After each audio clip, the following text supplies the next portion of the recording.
like to welcome him to the program tonight. Tim, how are you doing tonight? I am excellent, thank you. How are you? Very well, thank you. Just getting my fill of football today. Have you been checking out any of the games?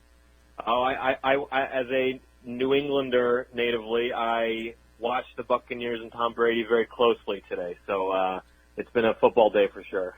So are you rooting for Brady as a New Englander? Yeah, I am. I'll be honest. I have no. Maybe I should have bad feelings, but I just can't find it in me to be angry about it. So I've enjoyed this playoff run for Tampa Bay. Good for them. I agree. Especially Brady's given you guys so much joy over the years. If he could get one last one with Tampa Bay, I'd be rooting for him too.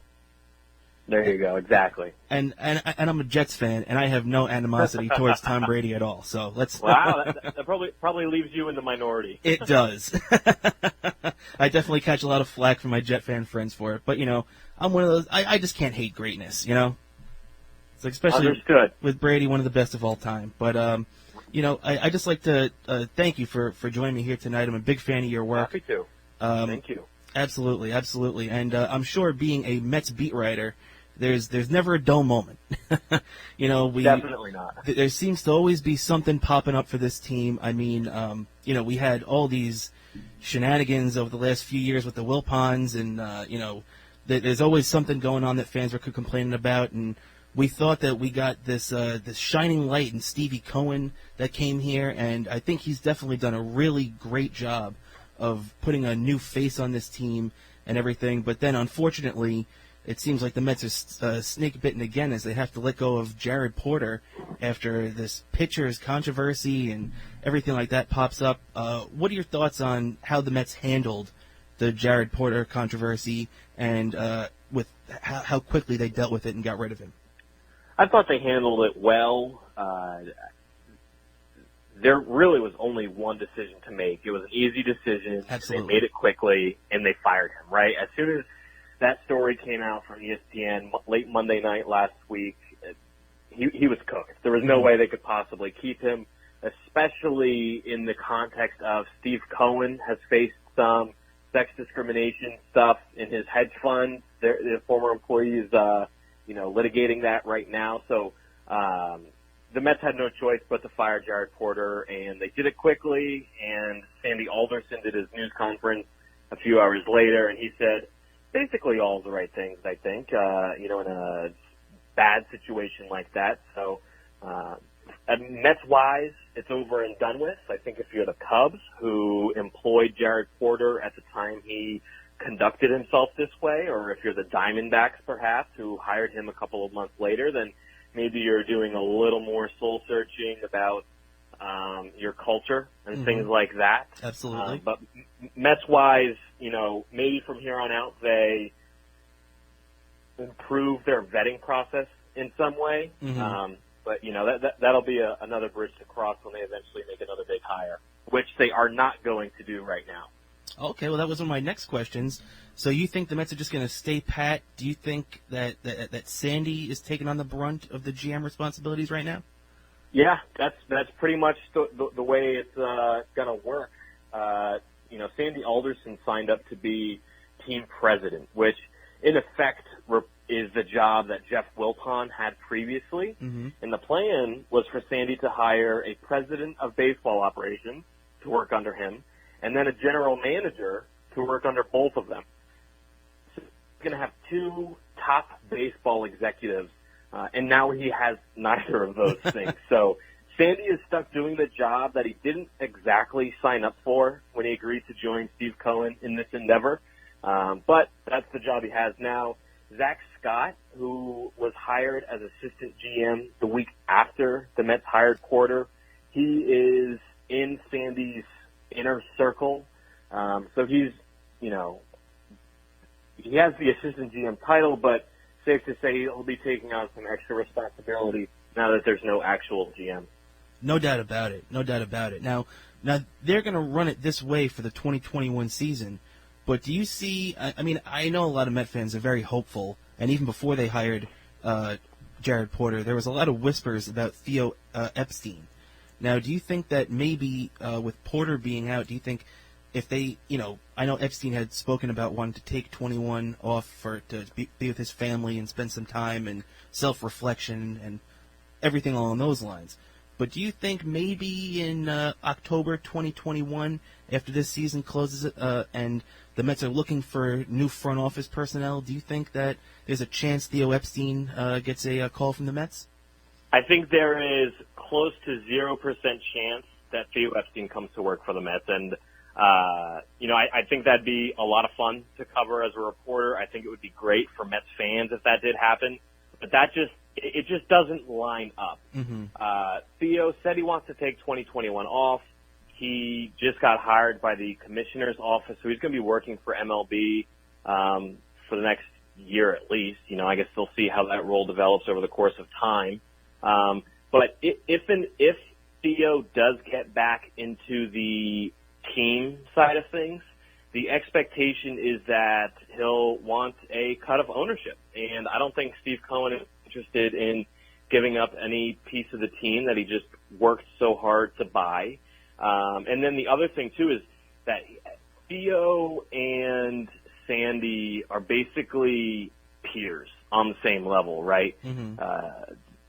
Theo ran the show in Chicago the way Sandy does for the Mets. And for Theo to then take a job with the Mets that's basically less than the job that he had with the Cubs would just be it's kind of a step backwards for him. So while I think every team's goal should be to hire Theo Epstein, I don't see it happening for the Mets. Never mind the fact that when Jared Porter, was harassing the reporter a few years ago, he was working under Theo Epstein. So as MLB investigates Jared Porter, perhaps we'll learn more about who knew and who did not know with the Cubs back then. Very true, and it does kind of reflect poorly on Theo Epstein and the ship that he was running there in Chicago at the time. But I totally agree with you that that it would be a long shot, to say the least, for Theo coming to New York. Yes. But to get on the field side, before Porter was dismissed, they pulled off this Francisco Lindor trade. They picked up Lindor and Carrasco. What are your thoughts on this trade? And I know a lot of fans have, especially now, I can't believe it. I'm actually seeing mixed feelings on Twitter because a lot of people wanted Springer. And to be honest, if I had to choose, I'd choose Lindor over Springer. But what are your thoughts about that? Lindor over Springer, absolutely, no doubt, easy answer. Even though Lindor will probably get twice the contract that Springer got from the Blue Jays. Mm-hmm. Springer's a perfectly good player. I've been a fan of his since he was at UConn. And coming out of the draft in 2011 when he went to the Astros in the first round. So, I don't really have anything bad to say about George Springer, but Francisco Lindor as a player is just on a different level. Yeah. The trade, along with Carlos Carrasco to the Mets this month, was a gigantic one.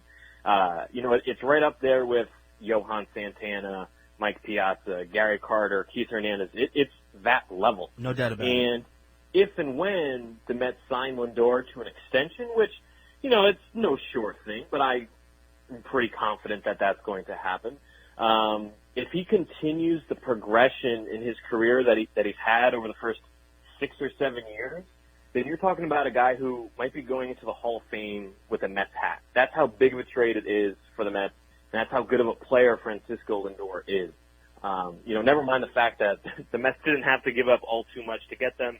And Carlos Carrasco, who is the definite second piece in the trade, don't sleep on him either. He's the exact kind of starter the Mets needed to add to the top or middle of their rotation, alongside Jacob deGrom and Marcus Stroman. So two really good pieces there, and then one of the best players in all of baseball in Lindor. Yeah, I couldn't agree more. And, one of the things that people always talk about is culture. And the culture of the clubhouse, the culture of this, the culture of that. And now you're bringing in two guys that, coming from a winning culture, they're coming from one of the best managers in baseball in, Terry Francona. And when you're looking at two guys like, Lindor is known for that smile and that infectious happiness that he brings to a clubhouse. And then you see a guy like Carlos Carrasco, who the entire clubhouse has to respect for his battle with illness and coming back and winning comeback player of the year and how he performed this season. Those are two guys that can come in and immediately step into leadership roles in this clubhouse, and I think that's going to have a very positive impact on this team.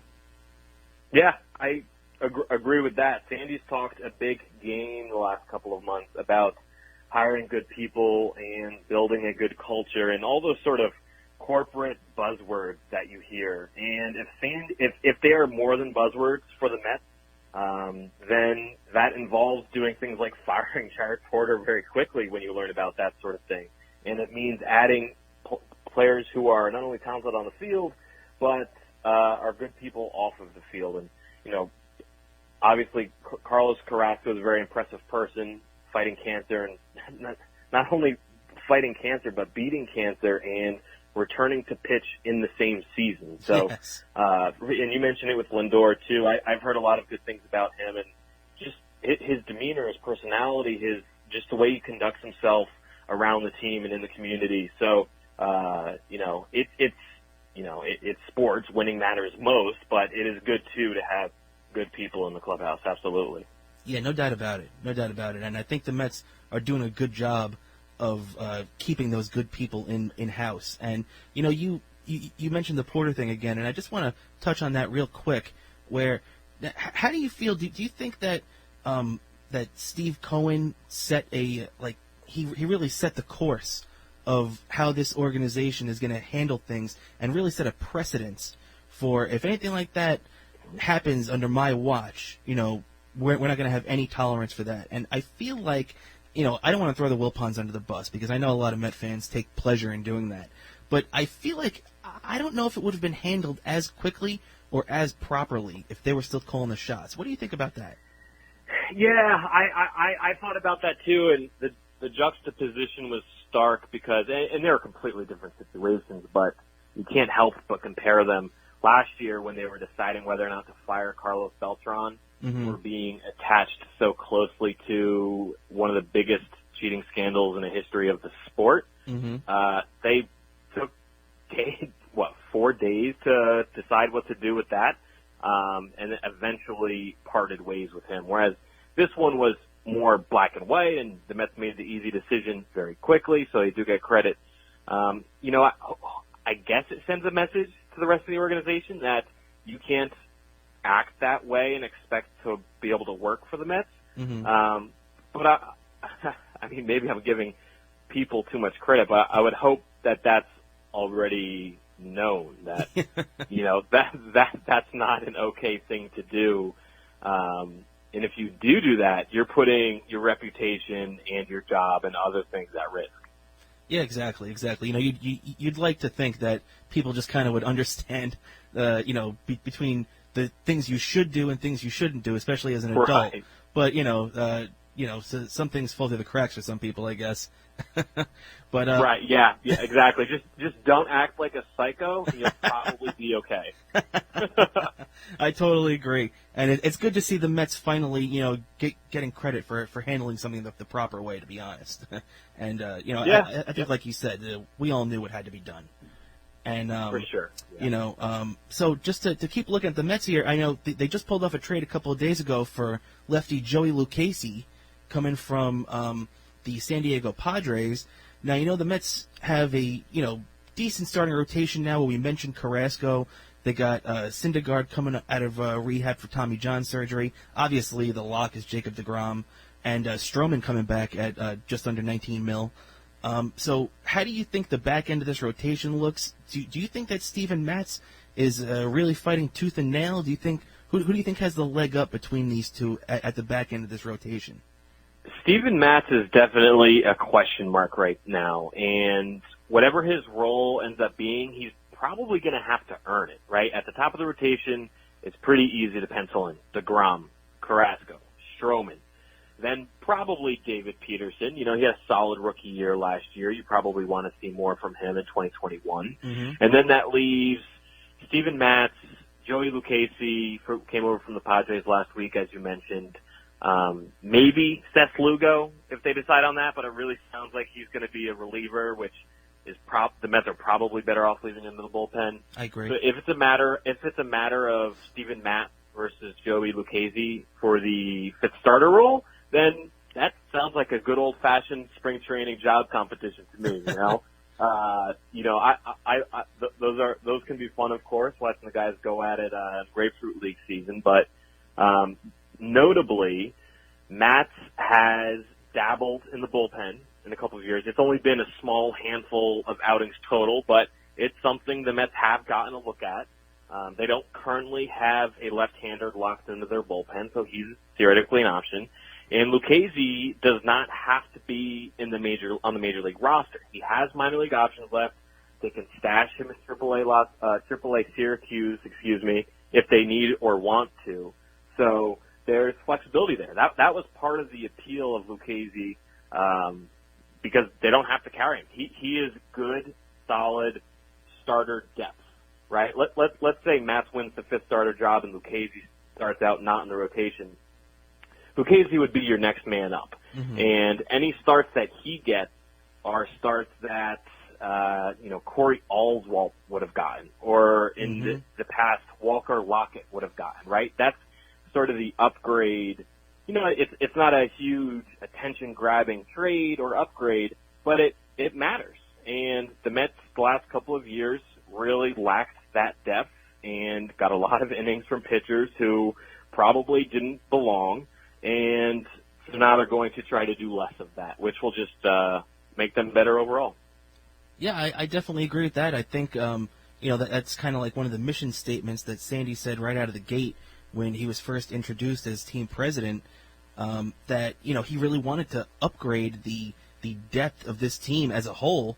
And I think that's one of the things that a lot of Met fans complain about over the years, because, you see on the other side of town, the Yankees, when they have injuries, boy, they just plug guys in like a Luke Voigt, and he becomes a home run, threat. And they have all these guys that they just pull out of seemingly nowhere, that just come up big for them. And the Mets really don't have that. I think maybe the only comparisons, maybe a guy like McNeil, who you really wouldn't have bet on, and just really came on the scene as a big time player. But I mean, other than that, their depth really hasn't been there outside of their top tier talent. So it's good to see them starting to add to the ranks a little bit. Yeah, totally agreed. When you think about the Mets and what they might be under Steve Cohen, and the idea is they're going to be this big market, big payroll, lots of talent, Yankees, Dodgers, those are the models. Part of what makes the Yankees and Dodgers so successful is finding players like Luke Voigt, for example, who was pretty much a nobody in St. Louis, came over in a minor trade, and then he led the league in home runs last year. Yeah. Or for the Dodgers, they picked up Max Muncy, who was also a scrub, and then he turns into a multi-position all-star. Or Kike Hernandez, who plays a million positions and now is a free agent, cashed in with the Red Sox, but was a terrific player for the Dodgers for a bunch of years. So, as much as the Lindors of the world are going to, lead the way in media coverage, in statistics, all of those things, being able to identify undervalued players elsewhere is very important. And the Mets are going to have to do that, find some diamonds in the rough, so to speak, if they want to be the kind of team that they want to be. Yeah, one of those guys that I was really intrigued by, too, that I think he was the first actual signing that the Mets made in the official Steve Cohen era, was Sam McWilliams. And I really didn't know much about him, but the more I looked into him after I heard about this signing, I was thrilled just to see that they were going out and, it might have been a little bit of a high guarantee they gave him, but it's worth it, especially if you're a team like the Mets now that are playing in the deeper end of the pool. Yeah, absolutely. Sam McWilliams was a super interesting signing, and you're right that he's a good answer to a trivia question. Who was the first player to receive and then sign a major league contract from the Steve Cohen Mets? It's Sam McWilliams, who is a complete unknown to most people. He has never pitched in the majors, despite having received a major league contract from the Mets in November. But he is a big dude. He's done a lot of data-driven work to try to get the most out of his body and his ability, and he throws hard. Upper 90s, touches 100. It sounds like the Mets are going to look at him as a reliever, even though he has mostly been a starter in the Rays organization in the past. So that's You're exactly right. That's a great example of what the Mets should be trying to do in finding these virtual unknown players who maybe can become big-time contributors. Only time will tell if Sam McWilliams is one of those, but he sounds interesting enough that it's worth a shot. Yeah, you're right. And, even if they go out and sign, 10 guys like Sam McWilliams, if 2 or 3 of those guys hit, then you're happy, It's that makes a big difference in your depth and potentially in the future on your major league roster. Yep. And if they sign 10 of those guys and 2 or 3 hit, that's a massive, massive difference. It can make all the difference between an okay team and a playoff team, or a playoff team and a legit championship contender. So that's the sort of stuff I'll expect the Mets to be continuing to do more of indefinitely, and just on a regular basis, constant basis, just looking out for those sorts of additions. Absolutely, and Tim, I want to thank you so much for taking time on, on your Sunday night during Championship Sunday to talk a little baseball with me here. But before I let you go, I just want your answer on 2 Mets things real quick. Do you think that the Mets go after Jackie Bradley Jr. in center field and Brad Hand in the bullpen? Do you think both those guys are realistic? And do you think they get done? Bradley is absolutely an option. I don't know what he's looking at price-wise or what his market is exactly, but the Mets need a center fielder. Jackie Bradley Jr. is a very good center fielder. Yes, he's left-handed, just like a bunch of the other Mets hitters, so maybe that's not ideal. But defense is the biggest piece of the center field equation for the Mets. If you can sign a good defensive center fielder and then move Nimmo to left where he'll be good defensively, then that's upgrading in 2 positions, and then, let the center fielder hit ninth. What does it really matter that much? Mm-hmm. The Mets should have a pretty good lineup. So whether or not it's Bradley or somebody else, I expect a good defensive center fielder. And then Brad Hand would have been a good addition for the Mets. I thought I was on that bandwagon all off season, but it looks like he's signing with the Nationals, according to a few prominent national reporters tonight. So, the Mets won't have Brad Hand, but it sounds like they'll see plenty of him in 2021. Oh, okay. I must have missed that when I was coming in tonight. That's good to know, though. The Nationals, they're making some moves this year, picking up the Pirates first baseman at first base. So that's definitely a team that is reloading instead of trying to rebuild. Yep. It's going to be a heck of a tough division again for the Mets in the NL East. No doubt about it. Well, Tim, thanks again. But before I let you go, who's your Super Bowl pick? And I'll try not to hold it against you if you pick Brady. I'm going to pick the Bucs over whoever comes out of this game, probably the Chiefs. Okay. I totally get that. You can't go wrong picking the greatest of all time. So. Exactly. All right. Thanks again, Tim, for spending a few minutes here with us tonight. And have a great week. And I can't wait to read everything you've got coming at us in 2021. Thank you. Appreciate it.